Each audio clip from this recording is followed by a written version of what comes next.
कामयाबी के दो रास्ते हैं। एक तो ये कि आप कुछ भी ना करो, घर में पड़े रहो, सोए रहो, एंजॉय करो और किस्मत आप पे खुद ब खुद अपनी मर्जी से मेहरबान हो और आपकी लॉटरी निकल आए।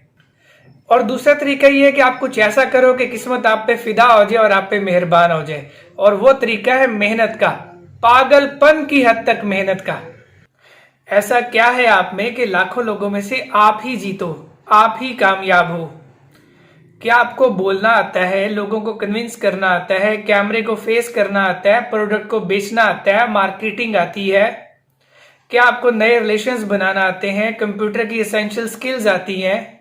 अगर आप में और बाकी लाखों लोगों में काबिलियत का फर्क होगा तो कुदरत खुद ब खुद आपको जिता देगी। सबसे पहले तो आपको बड़ी कामयाबी का शौक होना चाहिए और फिर उस कामयाबी के लिए आपके पास काबिलियत होनी चाहिए और आपने उस काबिलियत को इस्तेमाल करके खुद को लाखों लोगों से मुनफरद बनाना है। तब आप कामयाबी के लिए डिजर्व करेंगे और कुदरत आपको वो कामयाबी अता करेगी।